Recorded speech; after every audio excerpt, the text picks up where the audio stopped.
Hoje, nessa nossa primeira aula, nós vamos estar conversando sobre o capítulo 1 do livro-texto, que é um capítulo mais ou menos teórico. Eu vou fazer muito de conversa e pouco ou quase nada de conta. Do que nós vamos estar tratando, né? Das grandezas fundamentais da física, dos padrões dessas grandezas, mostrar como que o padrão de cada uma é definido e é usado até hoje. Vamos falar de ordens de grandeza e, finalmente, de análise dimensional, que é um tópico que pode nos ser bastante útil. Uma das metas da física é observar e entender regularidade dos fenômenos naturais. O que se entende por regularidade? Por regularidade se entende aqueles fenômenos que são repetitivos, reprodutíveis, previsíveis. Então, todo mundo sabe, se a gente joga uma pedra na água, ela afunda. Se a gente joga uma cortiça na água, ela flutua. Sabemos que a Terra descreve seu movimento em torno do Sol num tempo especificado. Então, são manifestações da natureza que se repetem, que podem ser previstas.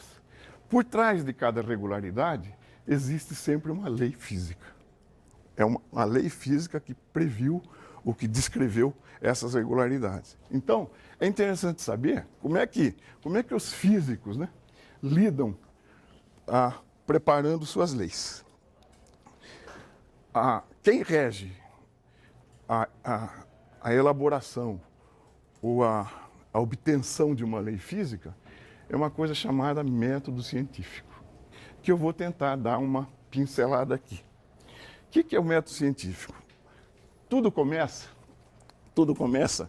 com a observação de um fenômeno.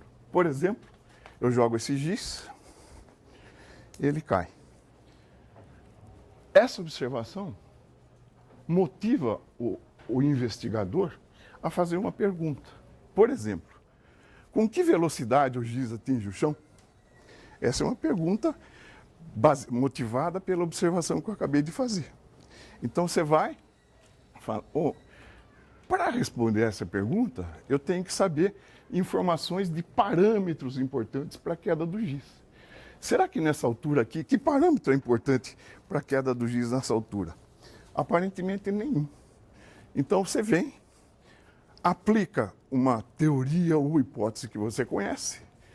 No nosso caso, né, como V² é 2GH, eu estou usando um resultado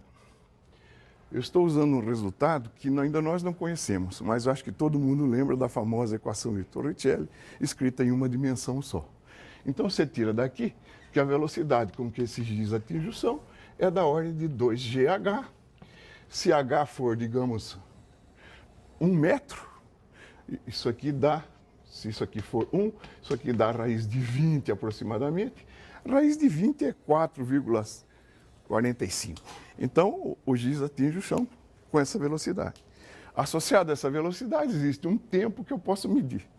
Eu vou no laboratório, meço esse tempo ou essa velocidade e digo, esse modelo que eu apliquei de não considerar nada na queda do giz, a não ser a sua interação com a gravidade, é bom.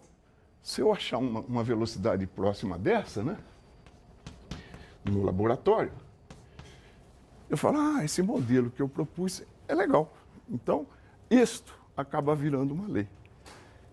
Todo objeto abandonado de uma altura pequena vai chegar no chão obedecendo a essa lei. Agora eu vou fazer um exemplo meio brincadeira. Vamos supor que eu queira aplicar o meu modelo para a queda de um paraquedista. Eu desenho bem, né? Para a queda de um paraquedista. Então eu falo, paraquedista caindo, vou supor que ele caia de uma altura, que ele seja abandonado numa altura de 500 metros, e eu faço a conta de novo, né? Considerando a interação dele com a gravidade, faço a conta, raiz de 2G vezes 500, se H for 500 metros, 20 vezes 500 dá 10.000, essa velocidade com que ele atinge o chão é 100 metros por segundo, que você vai ver é 360 km por hora. Um camarada que atingiu o chão a 360 km por hora vira um pacote. Né? Por outro lado, você vai nos campos de aviação e vê o cara atingir o chão com aquela velocidade legal que ele atinge, sei lá, 5 metros por segundo. Meu modelo achou 360 km por hora, achou 100 metros por segundo. A natureza está errada? O paraquedista que cai bonitinho está violando alguma lei? O que está errado nessa previsão aqui? Você esqueceu de considerar que dessa vez tem a resistência do ar. Esse modelo físico que eu fiz para estudar um fenômeno que eu observei e para o qual eu apliquei uma teoria, uma hipótese conhecida, esse modelo está errado. Não é a natureza que está errada. Eu estou errado ao supor que apenas a gravidade agia sobre o paraquedista. Como é que eu conserto isto? Eu conserto isso considerando uma força resistiva, né? Força que, aliás, sustenta o paraquedas. Essa força é proporcional a V por V quadrado, dependendo do meio onde ela cai. Quando você faz isso, a natureza cuida de corrigir. À medida que a velocidade aumenta, a força também aumenta, ela atinge uma velocidade limite de equilíbrio e o paraquedista atinge o solo de maneira segura. Então, resumindo o que nós falamos, o que é o método científico? E é assim que as leis da física são criadas. Tudo começa com uma observação, essa observação motiva uma pergunta ou um problema, né? Aí você fala, bom, nesse problema, quais são os parâmetros relevantes? A gravidade, a resistência do ar, quais são os parâmetros relevantes? Você faz um modelo, chamado modelo físico, e associa a ele um modelo matemático. A matemática é a roupagem da física, né? É talvez a ciência com a qual a física mantém um contato mais íntimo. Então, um modelo matemático aplica a hipótese ou lei conhecida e acha uma resposta. Acha uma resposta provisória, fala, com essa resposta eu posso fazer previsões. Aí, o juiz supremo, que sabe se a sua previsão é pertinente ou não, verdadeira ou não, é o laboratório. Você tem que voltar para o meio onde você observou, chamado laboratório. Laboratório aqui é o campo de experimentação. No caso do paraquedista, é o campo de aviação. Se eu soltar na sala, é aqui. Esse é o nosso laboratório. Volta para o laboratório, mede de novo e fala, confirmou meu modelo? Confirmou. Legal. Então, esse meu modelo, aplicado repetidas vezes, vira uma lei. Não confirmou. O que eu tenho que fazer? Voltar e criticar o modelo que eu fiz, onde eu coloquei os parâmetros que eu julgava relevantes e que, na verdade, ou não eram, ou eram insuficientes. Deu para ficar com uma ideia de como funciona, como se cria uma lei? Então, é isso aí. Esse é o método científico. A grande parte dessa primeira aula vai se dar conta, vai levar em conta o que a gente chama de grandezas fundamentais na mecânica. Elas são 3, basicamente. A massa, o comprimento e o tempo. Em função dessas 3 grandezas, a gente descreve as demais que vão ocorrer no nosso curso. São a massa, o comprimento e o tempo, né? Batizadas com essas 3 letras.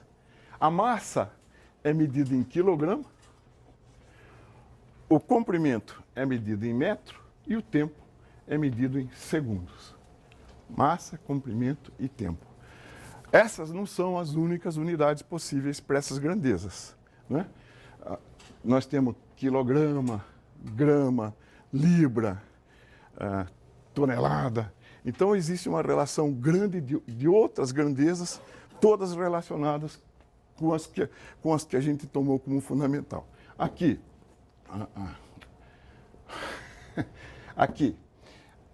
o metro, no sistema decimal, polegada, yard, enfim, todas outras grandezas relacionadas com ela. E o tempo segundo, hora, minuto, dia. E para você confiar nessa unidade, você tem que ter uma unidade padrão. Tem que ter um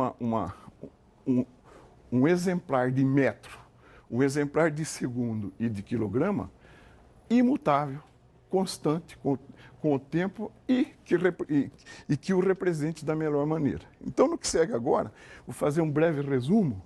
Vocês conseguem enxergar com a luz acesa? Então, está ótimo. Então, padrão de tempo. O padrão de tempo evoluiu muito ao longo dos séculos. E na verdade, dependendo da necessidade de sua previsão, qualquer fenômeno repetitivo serve como um relógio. Os índios, por exemplo, computavam o tempo olhando as fases da Lua. A Lua demora mais ou menos 28 semanas para dar a volta na Terra, dividido em 4 fases, então os índios sabiam do tempo pelas fases da Lua. E uma coisa interessante que está associada ao tempo é a sua irreversibilidade. O tempo só anda para frente, né? Então ele obedece a uma seta do tempo. Existe uma propriedade física, uma grandeza física chamada entropia, que parece seguir o mesmo destino. Até 1956, né, um segundo, que é a unidade de tempo, era tomado como 1 sobre 86.400 de um dia, isso do ano de 1900. Existe pequena variação na duração do dia de um ano para outro. Isso porque o ano tem, grosso modo, 86.400 segundos. 24 horas, 60 minutos, 60 segundos. Essa conta dá 86.400. Em 67, então já não tão velha assim, né? Essa Conferência Geral sobre Pesos e Medidas, volta e meia, ela se reúne quando há necessidade da adoção de um novo padrão. Definiu um segundo como 9 bilhões 192 milhões 631.770 períodos de uma transição no átomo de césio. A gente fala um pouco disso daqui a pouco. Então, como essas transições, como essa transição é uma coisa muito especificada, própria do elemento, isso é um bom padrão de tempo. Os átomos de césio, então, né, tem uma frequência, aquela frequência, 9 ciclos por segundo, eles absorvem energia numa cavidade e emitem nessa frequência. Como isso aí não muda, é próprio do átomo, né, é um bom padrão de tempo, então 1 segundo ficou definido como isso que nós acabamos de ver no slide anterior. Curiosidade, para nós, segundo é segundo. Em física, a gente sempre vai do muito pequeno ao muito grande. Por exemplo, o tempo que a luz leva para atravessar o núcleo de um átomo é 10 a menos 23 segundos. Né? Um dia dura da ordem de 10 a 15 segundos. Desde que o homem surgiu na Terra, decorreram-se 10 a 13 segundos. Bom, isso é interessante, o uso do tempo em datação, né? Datação de carbono 14. A gente pode ter ideia da idade de fósseis muito antigos usando essa propriedade. Nos sistemas vivos, existe uma relação constante entre o carbono 14 e o carbono 12. O carbono 14 é radioativo. Uma amostra radioativa emitindo partículas se transforma em outros átomos. Existe uma proporção fixa entre o carbono radioativo e o carbono não radioativo nos seres vivos, que é da ordem de 1 para 8 vezes 10 a 11. Um carbono radioativo para 8 vezes 10 a 11 carbono comum, que a gente conhece. Essa relação se mantém enquanto o ser está vivo pela troca com o meio ambiente. Você recebe CO2 da fotossíntese, essa relação se mantém. Quando o organismo morre, cessa essa troca. Então, a porcentagem, a quantia de carbono 12 nele fica imutável.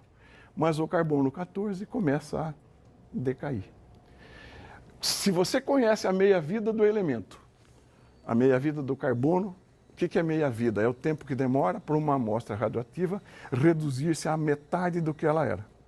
Então, em 5.730 anos, uma amostra de carbono 14 se reduz à metade.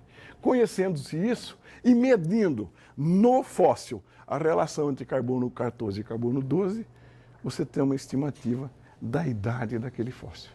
Com esse procedimento, fósseis da ordem de 20 mil anos podem ser datados. Metro padrão, o segundo padrão de medida, um padrão confiável de medida. O metro chegou a ser considerado, até o século XVIII, né, como uma fração da distância do Polo Norte ao Equador.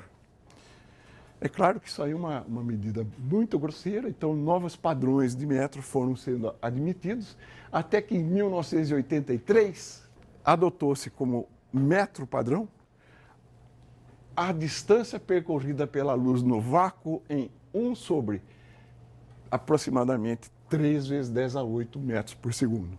Esse 299.792.458, então ficou sendo definido como a velocidade da luz. Então, o que é o metro? É a distância que a luz percorre durante essa fração de segundo. Com isso se define o metro. Esse sinal, a velocidade da luz, é o sinal mais rápido conhecido até hoje. E acho que, por sorte, nós estamos no meio de uma controvérsia. Nós estamos no meio de uma polêmica que envolve a velocidade da luz. 2 laboratórios, um na Suíça, em CERN, outro na Itália, em Gran Sasso, fizeram uma experiência, eles distam mais ou menos 700 quilômetros, fizeram uma experiência de emitir uma partícula atômica, o neutrino, de CERN, e mediram o tempo que ela demora para chegar em Gran Sasso. Acharam que essa partícula chega em Gran Sasso 60 nanosegundos antes do que chegaria à luz. 60 vezes 10 a menos 9 segundos, antes do que chegaria à luz. Essa notícia foi recebida com entusiasmo e com ceticismo. Entusiasmo porque, se confirmada, cai por terra um dos mitos da relatividade restrita de Einstein, que postula que este é o sinal mais veloz que pode ter. Se essa experiência se confirmasse ou se confirmar, parte da teoria de Einstein terá que ser revista. E isso é um choque cultural, né? A teoria de Einstein tem sido provada por um século e até agora nada a violou. Então, os céticos, exatamente por isso, é uma teoria tão consagrada que é difícil acreditar que seja derrubada, ficaram na expectativa. Eu li há 2 semanas no jornal uma notícia que desconfiam que numa fibra óptica existe um mau contato entre ela e um GPS, e esse mau contato explicaria o aparente avanço do neutrino em relação à luz. Então, manda o bom senso, né, que a gente, por enquanto, acredite que este é o sinal mais rápido. Se confirmar repetidas vezes, né, a história do fenômeno reprodutivo, se confirmar repetidas vezes que o neutrino é mais rápido, estabeleça-se uma nova teoria de relatividade. E também tem uma outra polêmica, essa meio na Terra, sobre a velocidade da luz. É uma historinha que eu vou contar. O cenário é um barzinho, né, fim de tarde, esses com mesa na calçada, e 2 caras discutindo, né, qual era a coisa mais veloz do mundo. Eles já tinham tomado umas, então um disse assim, a coisa mais veloz do mundo é o pensamento. Eu estou aqui, penso que eu estou em Nova York, penso que eu estou em Roma, penso que eu estou em Hong Kong, é o pensamento. O outro falou, não, a coisa mais rápida do mundo é a luz. Você quer ver? Eu bato aqui, você nem percebe, ela já acendeu. É o pensamento, é a luz, e a conversa não convergia para lado nenhum. Não havia um acordo. Daqui a pouco chega um terceiro cara, amigo dos 2, aí um deles perguntou, nós estamos aqui numa discussão estéril, ninguém dá razão para o outro, o que você acha que é a coisa mais rápida do mundo?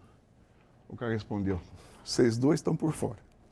A coisa mais rápida do mundo é a diarreia. Diarreia? Como? a hora que ela bate, você nem pensa em acender a luz. É difícil. Tá bom? Então, a exemplo que nós fizemos com tempo, né? Comprimentos característicos. Também não vou esgotar a tabela, né?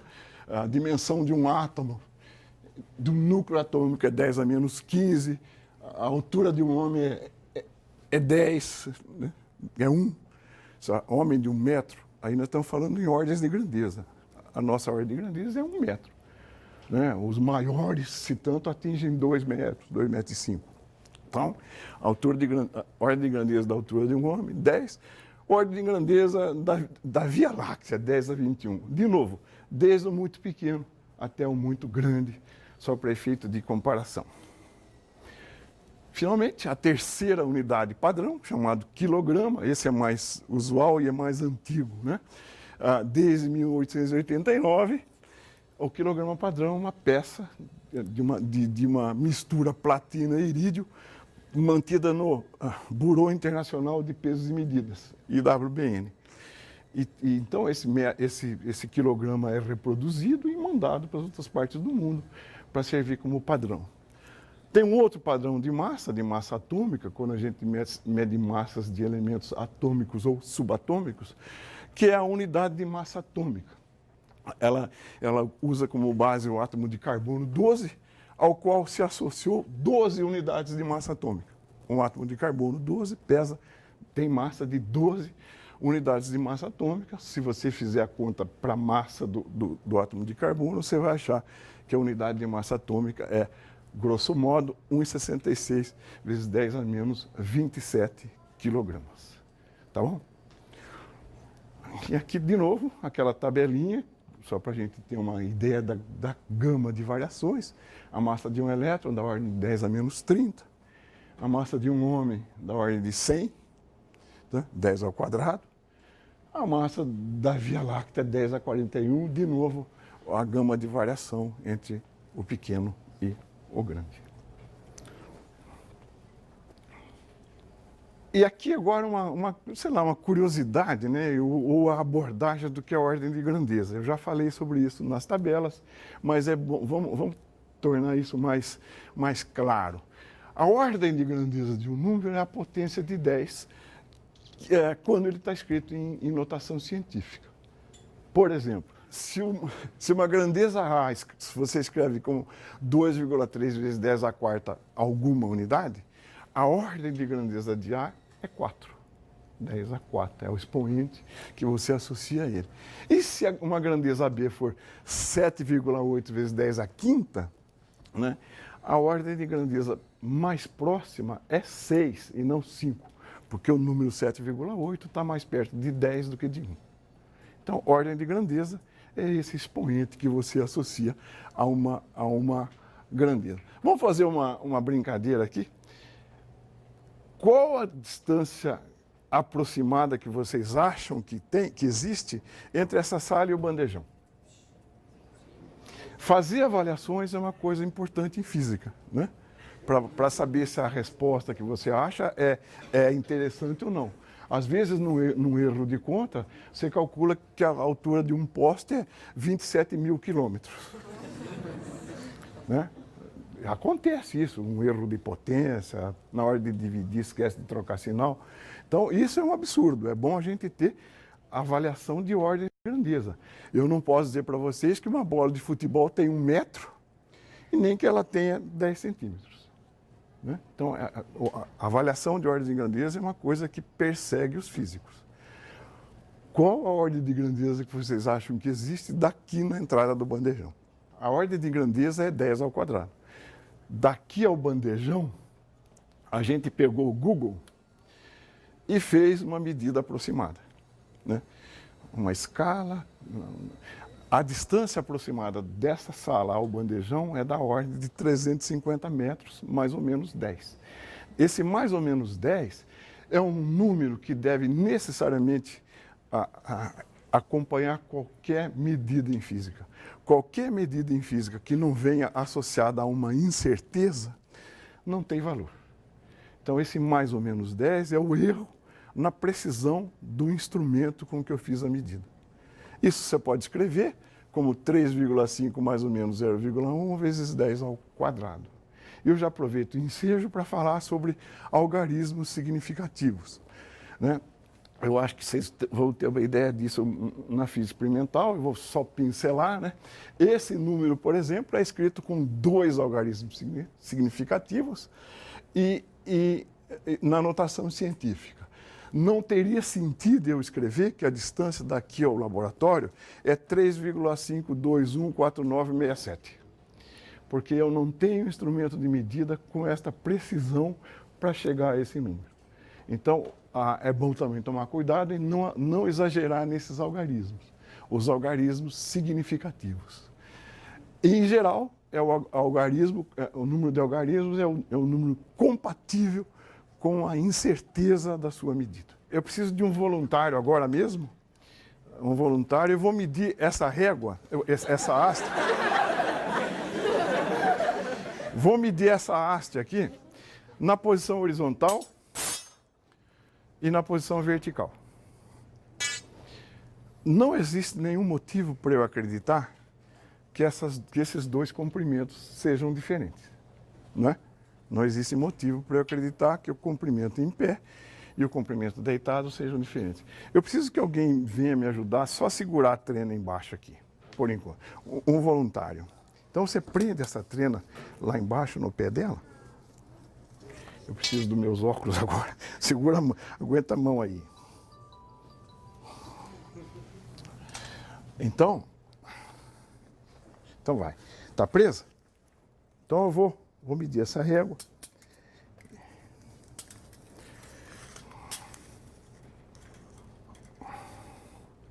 Essa régua mede 150, mais ou menos 0,1 centímetros. Tá? Então, régua em pé, régua. A régua. Na vertical, 150, mais ou menos 0,1 centímetros. Esse 0,1 centímetros é a precisão da minha medida. Como eu disse, uma medida tem que vir acompanhada dessa incerteza. Agora eu vou medir a régua em pé. De novo deitada. Agora de novo voluntário. Vai lá, por favor. Segura a trena lá.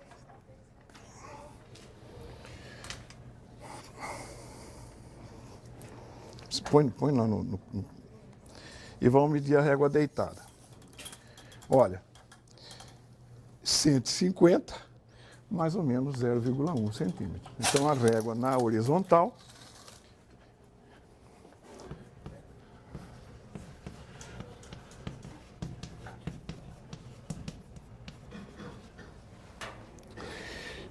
se houvesse, eventualmente, uma diferença de 1 milímetro entre a régua deitada e a régua em pé, essa minha precisão seria capaz de distinguir. Tá? Então, não havia motivos para eu supor isso. Agora, existe um conhecimento empírico, popular, que diz o seguinte: o comprimento de uma pessoa em pé, ou seja, a altura da pessoa em pé, e a altura da pessoa deitada são diferentes. Esses comprimentos são diferentes. Uma pessoa deitada é mais alta do que uma pessoa em pé. Vamos fazer um teste disso? Então, eu preciso agora de outro voluntário, né? Vem aqui, eu vou apoiar você na parede aqui.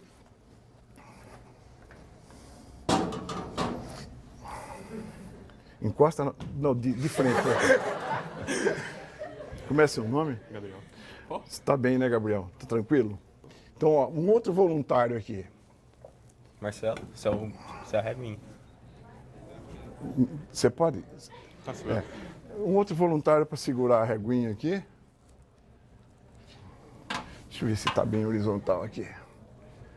Segura aí. Está batendo na sua cabeça aí? Tá.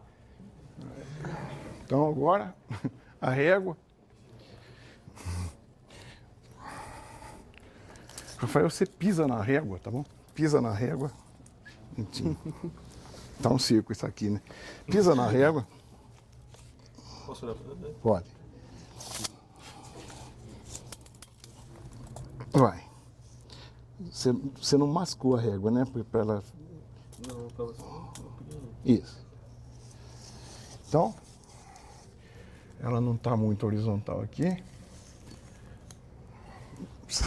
Meus óculos. Vem ler para mim aqui. Ó. 3,6, certo? 1,73,6, grosso modo. Agora vamos deitar o Gabriel lá. Você usa isso aqui como... Acho que não precisa degrau. Sobe por lá mesmo. Deitar na mesa ali. Aí. Vem cá, vem cá. Ainda precisa. Agora, apoia isso no pé. Procura ficar com o seu pé o mais vertical possível lá, tá? E eu vou ajustar a sua cabeça aqui. Vai. Ai. Tá confortável aí, né? Tá gostoso? Oh. Tá bom aí? Então agora eu vou tentar medir o Gabriel aqui. Deixa eu escrever. O Gabriel na vertical, quanto era mesmo? 173,6 mais ou menos 0,1. E agora? Isso. Aqui.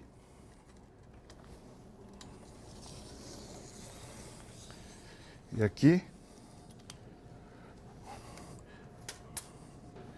Eu vou puxar um pouco para poder acessar a medida. Está encostando na sua cabeça? 175,2, mais ou menos 0,1.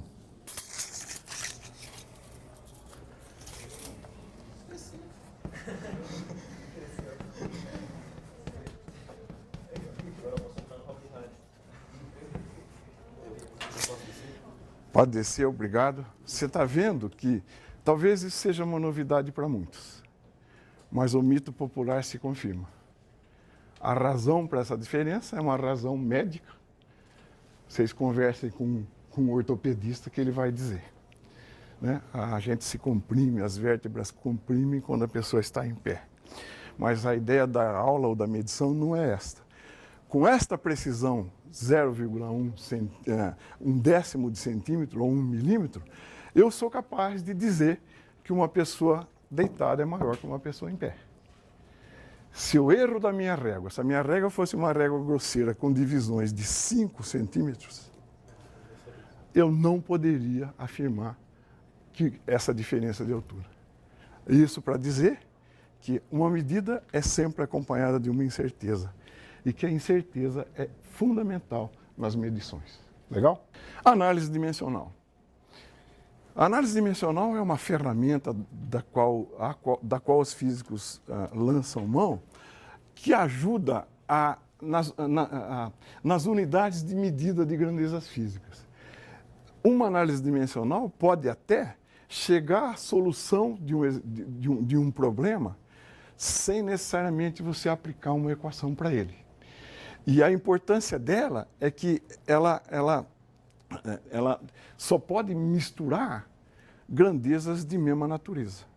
Então, você só pode somar unidades que tenham a mesma dimensão e só pode igualar unidades que tenham a mesma dimensão. Não pode somar banana com laranja, não pode igualar mamão com banana. Então, a análise dimensional funciona assim, baseada num princípio chamado homogeneidade dimensional. Uma equação só pode ser fisicamente verdadeira se ela for dimensionalmente homogênea. Com 2 exemplos, a gente vai entender o que está sendo afirmado nessa frase. Então, com isso em mente, vamos fazer 2 exemplos de análise dimensional. Então, não se esqueça, né? Você só pode somar grandezas de mesma dimensão e igualar grandezas de mesma dimensão. Então, suponha que a abscissa de uma partícula, a abscissa é a coordenada medida em metros, tá certo? Ela é dada por uma expressão azão mais B cosseno de CT. X igual a A mais B cosseno de CT. Tomando as unidades M, L e T como fundamentais, vamos achar as fórmulas dimensionais de A, B e C. Tá bom? Fórmula dimensional de A, B e C. Normalmente, a gente escreve a dimensão como assim para massa, né? Assim para comprimento, assim para tempo. E todas as grandezas derivadas dessas três podem ser escritas assim também. Por exemplo, a dimensão de velocidade, o que seria? Qual seria a dimensão de velocidade? A dimensão de L sobre a dimensão de T. Qual seria a dimensão da densidade? Densidade é o quociente entre a massa de um objeto e o seu volume. Qual seria a dimensão de densidade? M sobre L cubo. Então, vocês já pegaram o espírito de como a gente trata dimensões. Então, usando MLT como dimensões, vamos tentar resolver esse problema. Posso fazer na tela mesmo, em vez de ir para a lousa? Acho que isso aí é tão direto que dá para acompanhar na tela, né? Então, levando-se em conta aquele princípio de que eu só posso igualar grandezas, equações em cujos dois lados apareçam as mesmas dimensões, como A está sendo igualada a X, a soma do lado direito tem que ser dimensão de comprimento. Na soma do lado direito tem dois termos. Como eu só posso somar banana com banana, a dimensão de A é a dimensão de X, que é L. Então, a dimensão de A, em termos de MLT, é M0, L, T0. Esse elevado tem sentido de expoente mesmo. M elevado a zero é 1, 1 é nada, tá certo? 1 é transparente. Então, M0, L, T0 é a dimensão de A. A função cosseno é aplicada a um número puro. O argumento da função cosseno, CT, é adimensional. Então, CT, né, é um adimensional. Uma vez que T, isso então é um M0, L0, T0, um adimensional. Então sai daqui que a dimensão de C, né, é isto dividido por tempo, ou seja, M0, L0, T menos 1. Acompanharam? A dimensão de C é esta, ou seja, tem a dimensão de inverso de tempo. E, finalmente, B cosseno de CT tem a dimensão de X. Então, B cosseno de CT tem a dimensão de X, que é L. Ou seja, B, a dimensão de B, é a dimensão de X, que é igual a M0, L, T0.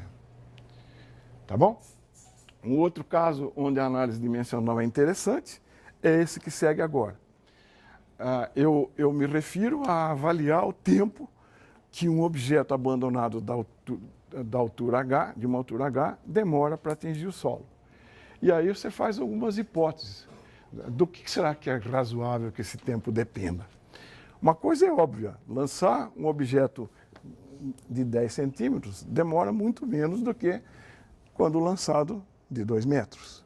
Então, certamente, a distância ou a altura é um parâmetro importante, né? Outro parâmetro que parece ser importante é a massa.